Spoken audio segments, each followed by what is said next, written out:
James grew up in a small, predominantly white town in Montana, where the sky stretched endlessly and the mountains stood like silent sentinels in the distance.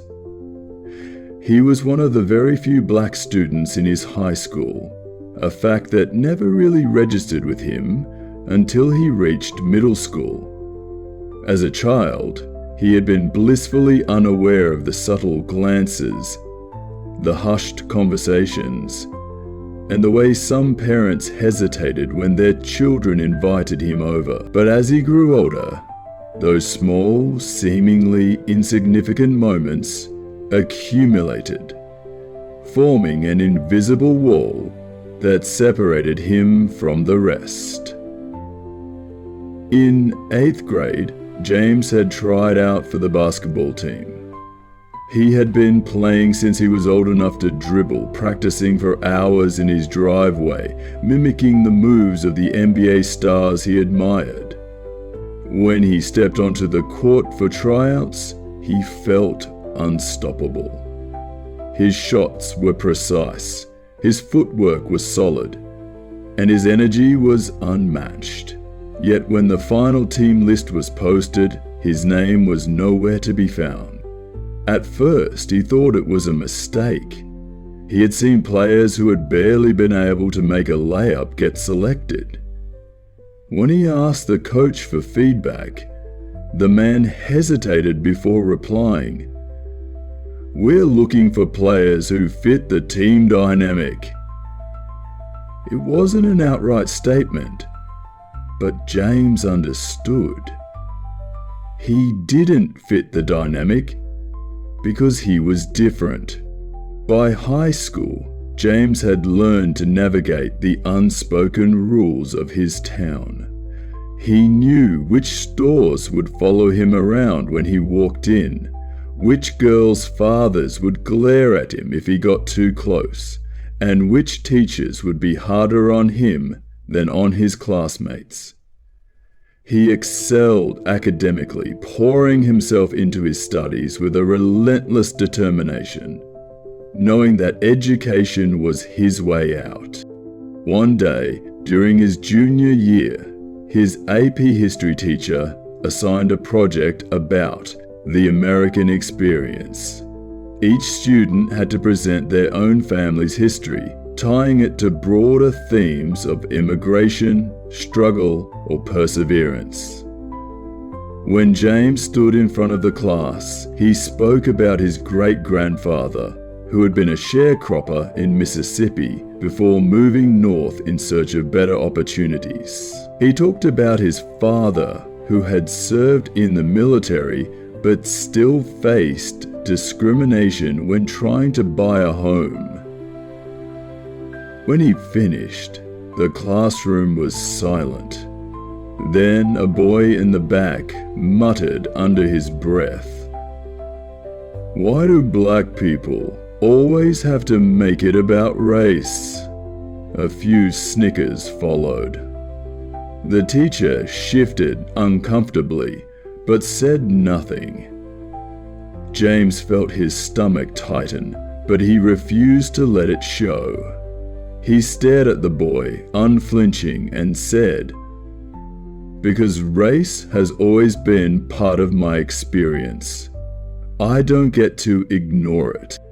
By senior year, James had earned a full scholarship to a prestigious university on the East Coast.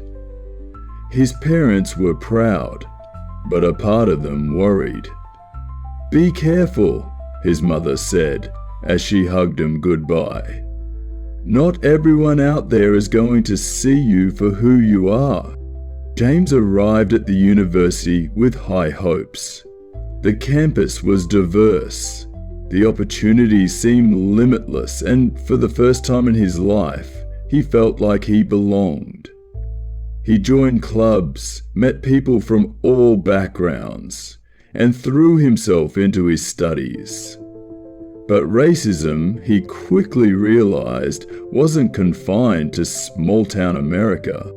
During his first semester, he was walking home late one night from the library when he noticed a police car slow down beside him. He kept walking, pretending not to notice, but the car followed. The officer rolled down his window and called out, "Hey, what are you doing around here?" James stopped, his heart pounding. "I'm heading back to my dorm," he said calmly. The officer eyed him suspiciously. "Got any ID on you?" James pulled out his student ID and handed it over. The officer examined it, then asked, "You sure you go here?" A cold anger rose in James's chest. He had worked tirelessly to earn his place at this university, but still, to some, he was just another black man who needed to be questioned. He forced himself to stay calm. "Yes, sir. I'm a student here." The officer handed back his ID and finally drove off, leaving James standing under the flickering streetlight, his hands clenched into fists. It didn't stop there. In one of his classes, a professor once said, "Slavery was bad, sure, but lots of people suffered in history. It's time to move on." When James challenged him, pointing out the lasting effects of systemic racism, the professor sighed and said, "I think you're being a little sensitive." At a party, he overheard a group of students joking about how black guys get into college so easily because of affirmative action. When he confronted them, they laughed. "Relax, man, it's just a joke." There were days when James felt exhausted, tired of always having to prove himself, tired of always being on guard. But there were also moments of triumph, like the day he won an award for his research on racial disparities in healthcare, or when he joined a student organization that fought for diversity and inclusion on campus, or when he mentored younger students who faced the same struggles he had. Years later, James became a civil rights lawyer, fighting cases that expose housing discrimination, police brutality, and racial profiling. He stood in courtrooms, speaking for those who had been silenced. And each time he won a case, he thought about the boy who had once been told he didn't fit the team dynamic, because he did fit. He had always fit. The problem had never been him. It had been the world that refused to see him. James had built a life for himself in Washington, D.C., far from the small town in Montana where he had spent his childhood learning the unspoken rules of being black in America. After graduating from law school, he joined a civil rights firm dedicated to fighting racial injustice, focusing on cases involving police misconduct, housing discrimination, and workplace bias. Every day, he faced stories that mirrored his own past. People unjustly profiled, denied opportunities, and stripped of dignity because of their skin color. But now, he had the power to fight back. One morning, James was in his office reviewing a new case when his assistant knocked on the door. "There's someone here to see you," she said. "He doesn't have an appointment, but he insists he needs to talk to you. Says it's urgent." James sighed, running a hand over his neatly trimmed beard. He had a packed schedule, but something in her voice made him pause. "Send him in." A young black man walked in, no older than 22. He looked nervous. His hands balled into fists. His clothes were simple. jeans, a t-shirt. But his eyes held a storm of emotions. "Mr. Carter," the young man said, his voice tight. "My name is Malik Davis. I need your help." James gestured for him to sit. "Tell me what's going on." Malik exhaled, his shoulders trembling slightly. "My brother, Deshaun, was shot by the police 2 nights ago. He didn't do anything wrong. They say he had a gun, but he didn't. He was unarmed." James's jaw tightened. It was the same story he had heard too many times before. "Tell me everything." Malik nodded, his voice breaking as he spoke. Deshaun was walking home from his shift at a restaurant. A cop car pulled up next to him, and they started questioning him. He put his hands up. He did everything right, but they still shot him 5 times. And now they're saying he was a threat, that he reached for something in his pocket. But he wasn't armed. He was just trying to get home. James's blood boiled, but he kept his face calm. He had been down this road too many times. Families shattered, their loved ones gone, the system working against them at every turn. "Where is Deshaun now?" Malik swallowed hard. "He's gone. They killed him on the spot. And now they're saying it was justified." James closed his eyes for a moment, steadying himself. "Malik, I need every detail. Witnesses, security footage, anything we can use. We're going to fight this." Malik nodded, his hands shaking. "Please, Mr. Carter. They can't get away with this." James promised himself they wouldn't. The next few weeks were a whirlwind. James and his team launched an independent investigation, gathering statements from witnesses who had seen the shooting. They tracked down security footage from a nearby gas station, which showed Deshaun standing still, his hands in the air, before the officers opened fire. The footage was damning, contradicting the police department's official report. When the footage leaked to the media, protests erupted across the city. People marched through the streets with signs bearing Deshaun's name, chanting for justice. James found himself at the center of the storm, giving interviews, standing with the family, and pushing for an indictment. But he knew how these cases often ended.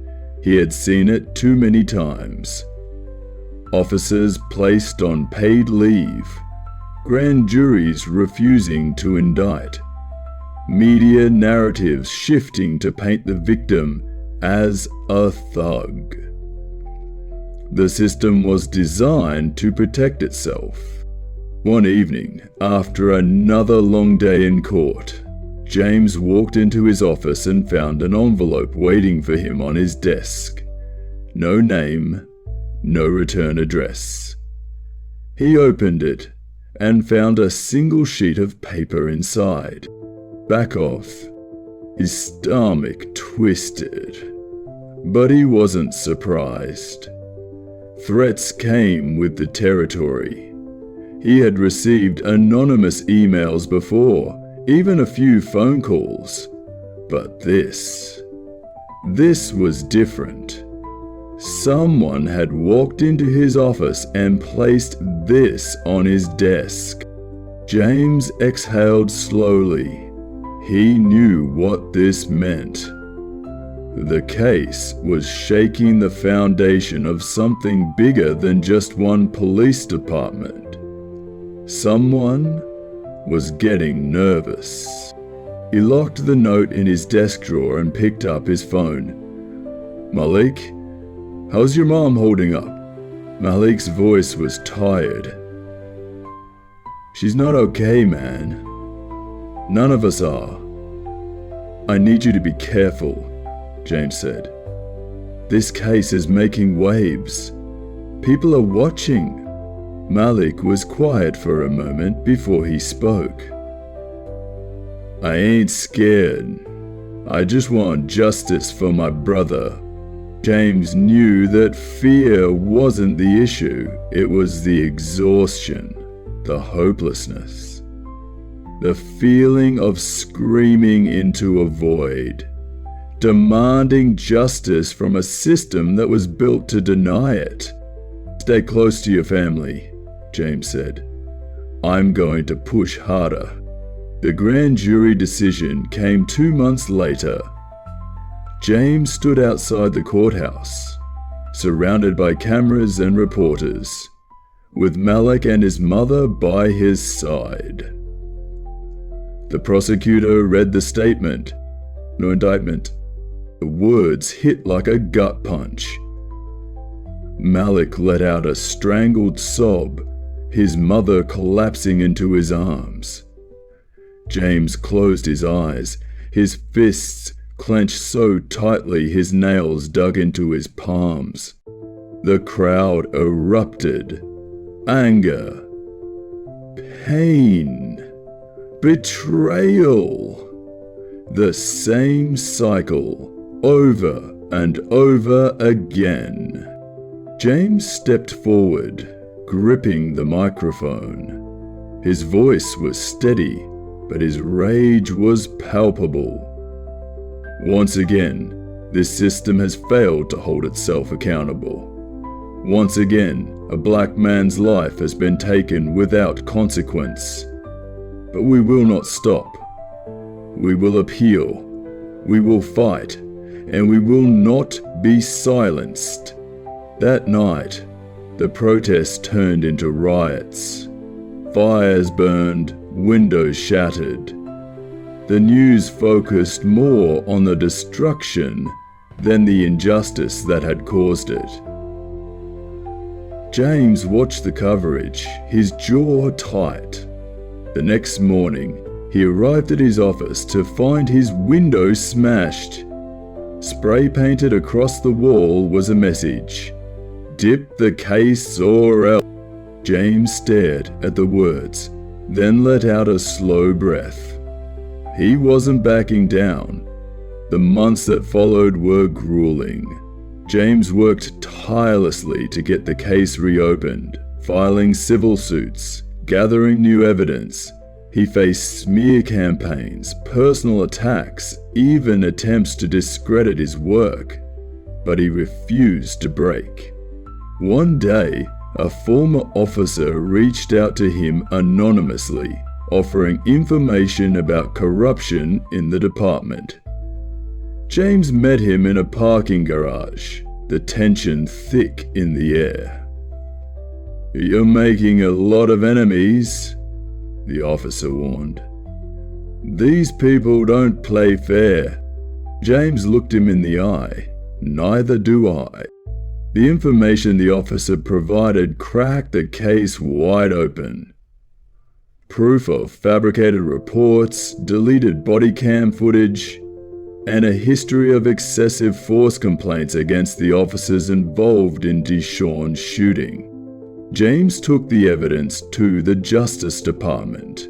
This time, they had no choice but to act. A year later, the officers responsible were finally charged. It wasn't enough. It would never be enough.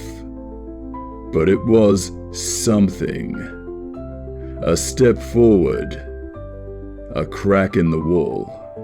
Malik stood beside James as the news broke. "We did it," he whispered. James shook his head. "We started it. Because justice wasn't a destination. It was a fight. One he would never stop waging." Isaiah Bennett had never considered himself an activist. He had grown up in the Midwest, in a quiet Ohio town where everyone knew each other's names, where football was a religion, and where the factories hummed with the promise of a steady paycheck. His parents had raised him with the belief that hard work could get you anywhere, that if you just kept your head down and did the right thing, the world would treat you fairly. Isaiah believed them, until the day the world showed him otherwise. Isaiah had dreamed of being a pilot since he was a child. He had spent hours watching planes take off from the small municipal airport near his town, imagining himself in the cockpit, soaring above the world. He had worked his way through college, taking shifts at a diner while studying aviation. When he finally earned his commercial pilot's license, it felt like a victory not just for him, but for every black child who had ever been told to dream small. He was hired by West Wind Airlines, one of the top regional airlines in the country. For the first time in his life, he felt like he had made it. But racism had a way of reminding you that no matter how high you climbed, there were still people waiting to pull you down. It started with subtle things. Isaiah noticed that he was always randomly selected for additional security screenings before flights, even though his white colleagues never were. He was left out of meetings, conversations about promotions, the kind of networking that determined who got ahead. When he reported a mechanical issue on a plane, protocol for any responsible pilot, his supervisor, a white former Air Force officer named Captain McAllister, pulled him aside and told him, "You don't need to be so eager to point out problems, Bennett. Makes you look paranoid." Isaiah knew what that meant. Don't be too black. Don't be too careful. Don't make them uncomfortable. He tried to ignore it. He tried to focus on flying, on being the best at what he did. But then came the Atlanta flight. It was supposed to be a routine trip. Cincinnati to Atlanta, a flight he had done a dozen times before.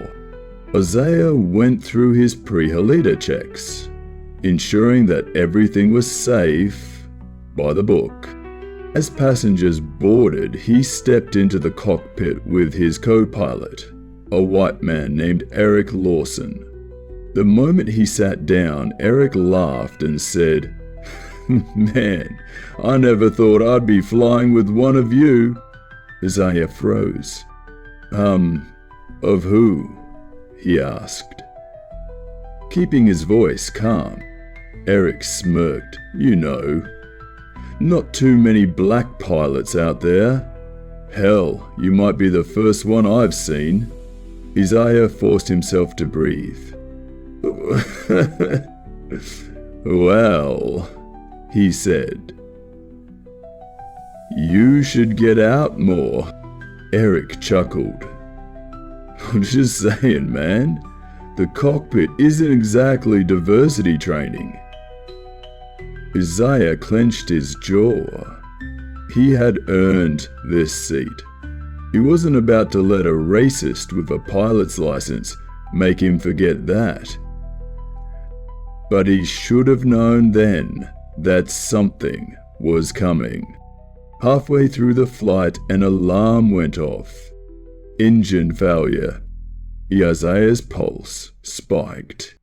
He and Eric immediately went into action, following protocol, working together to regain control of the aircraft. Through careful maneuvering, they managed to stabilize the plane and make an emergency landing in Atlanta. every single passenger walked off that plane alive. It should have been a moment of triumph. Instead, it turned into a nightmare. The investigation started immediately. Airline officials, FAA agents, and company lawyers swarmed the airport. Isaiah expected them to praise him and Eric for their quick thinking. Instead, he was pulled aside by two investigators. They asked him aggressive questions.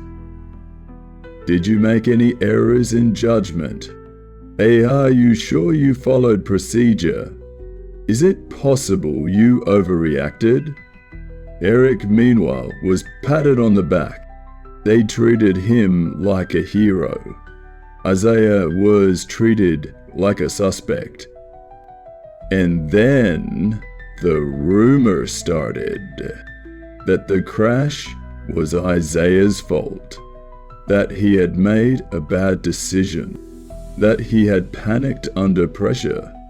By the time the official report came out, his career was already ruined. Even though the report confirmed that the engine failure was a mechanical issue, not pilot error, Westwind Airlines put him on unpaid leave. Meanwhile, Eric was given a promotion. Isaiah fought back. He filed a complaint with the union.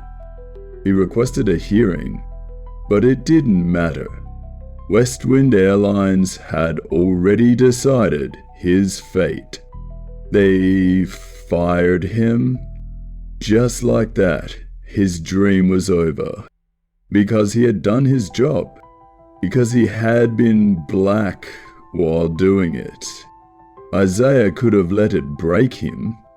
Could have walked away from aviation forever. But he wasn't raised to accept injustice.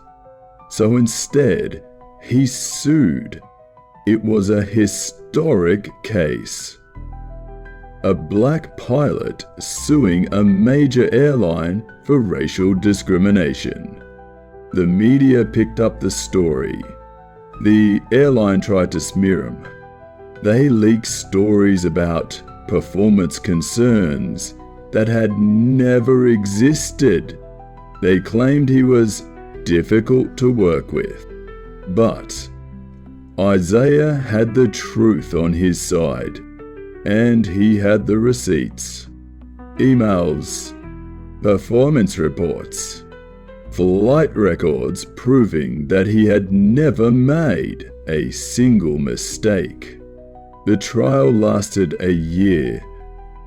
Westwind Airlines fought dirty, but in the end, Isaiah won. The jury ruled that he had been wrongfully terminated. Westwind was ordered to pay millions in damages. But Isaiah didn't just want money. He wanted change. So he took the money and started something new. He founded Bennett Aviation Academy, the first ever flight school dedicated to training black and Latino pilots. He hired instructors who had been pushed out of the industry. He recruited students who had been told, "This isn't for people like you."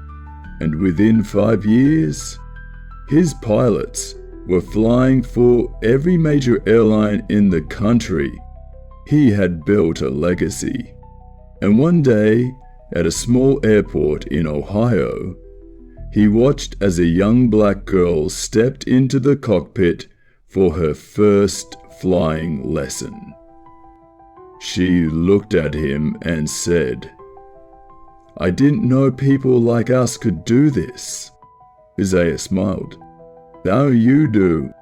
And as she took off into the sky, he knew no one would ever take his wings again. Isaiah Bennett had won a major battle against Westwind Airlines. But in his heart, he knew that victory was only the beginning. The lawsuit had given him justice. But justice wasn't the same as change. He had built Bennett Aviation Academy to help young Black and Latino pilots break into an industry that had always pushed them to the margins. For the first time in years, he felt like he was flying again. Not just in the air, but in life. But Isaiah had underestimated one thing. When you shake a system built on exclusion, the people in power don't forget, and they don't forgive. Bennett Aviation Academy was growing fast. Within 2 years, it was producing some of the best trained pilots in the country. Isaiah's students were passing FAA exams with top scores. Major airlines were starting to take notice. Even Westwind Airlines, the company that had tried to ruin him, was now hiring his graduates. That should have been the end of it, but some people in the industry saw what he was doing, and they wanted to stop him. It started with FAA inspections. Regulators showed up without warning, digging through records, interviewing students, searching for anything to shut the academy down. They found nothing, because Isaiah ran a tight operation. But then came the funding problems. Banks suddenly refused to approve loans for the academy's expansion. Investors pulled out at the last minute. And then, the final blow, airports started denying his students access to flight simulators. One by one, the doors were closing. And Isaiah knew exactly why. The aviation industry had always been an old boys club. White pilots trained other white pilots. White airlines hired white captains. And now Isaiah was breaking that cycle. His students weren't just becoming pilots, they were competing. They were taking seats that had been reserved for someone else. And that scared the people in power, so they were trying to bury him before he got too big. Isaiah refused to back down. He went public. He held a press conference exposing how major flight schools were getting millions in funding while his academy was being strangled. The media picked up the story, and then students started speaking out. Black pilots who had been denied jobs despite their qualifications. Latino pilots who had been forced to change their names just to get interviews. A black female pilot, Danielle Foster, who had been told by an airline recruiter, "We already have a diversity hire." The truth was out, and the industry was on the defensive. But then, they fought back. One morning, Isaiah woke up to see his face on the news. A headline flashing across the screen. Pilot who sued Westwind Airlines under investigation for financial fraud. Isaiah's stomach dropped. He had done nothing wrong, but the industry didn't need facts. They needed a scandal. And they were creating one. Federal agents showed up at Bennett Aviation, demanding to audit his financial records. They questioned his staff. They interviewed his students. They tried to dig up anything that could discredit him. When they found nothing, they did the next best thing. They leaked the investigation to the press. Suddenly, airlines started pulling their job offers from his graduates. parents stopped enrolling their kids at his academy. The story had done its job. Even though he was innocent, his reputation had been damaged. And Isaiah realized something. They weren't just trying to ruin him, they were trying to erase everything he had built. He had two choices. One, shut down the academy, give them what they wanted, and walk away. Two, hide back. Again, for Isaiah, there was no choice at all. He went on the offensive. First, he called Malik, the investigative journalist who had helped take down Westwind Airlines. Malik started digging, and what he found was bigger than Isaiah could have imagined. The smear campaign wasn't random. It was organized. Major airline executives, flight school owners, and FAA officials had been working behind the scenes to shut down Bennett Aviation.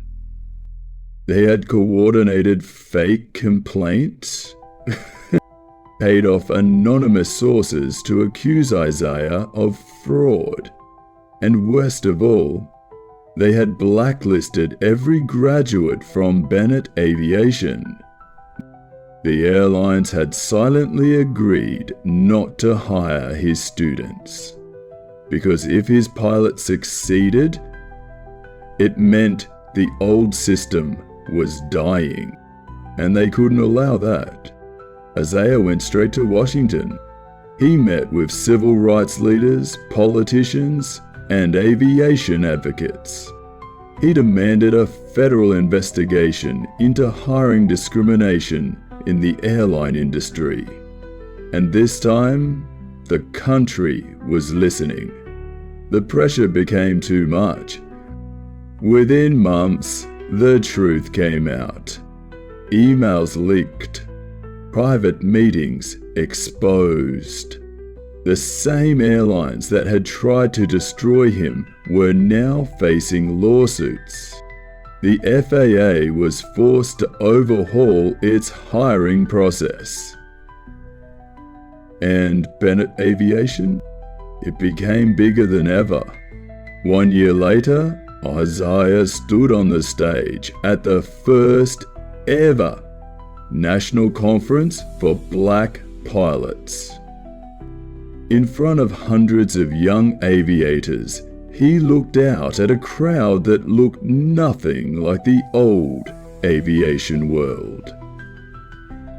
Black pilots, Latino pilots, women pilots. Pilots who had been told, "This job isn't for people like you." And he smiled, because now it was. As he stepped off the stage, a young girl ran up to him. She was no older than 10, clutching a toy airplane. "Mr. Bennett," she beamed. "I'm gonna be a pilot one day, just like you." Isaiah knelt down, smiling. "Do you need better?" She grinned. "Can I fly for your airline when I grow up?" Isaiah laughed, and that's when he realized that was the next fight. Not just training pilots, owning the skies. An airline, black-owned, black-led. He had taken down the old system. Now, he was going to build his own. And this time, no one would stop him.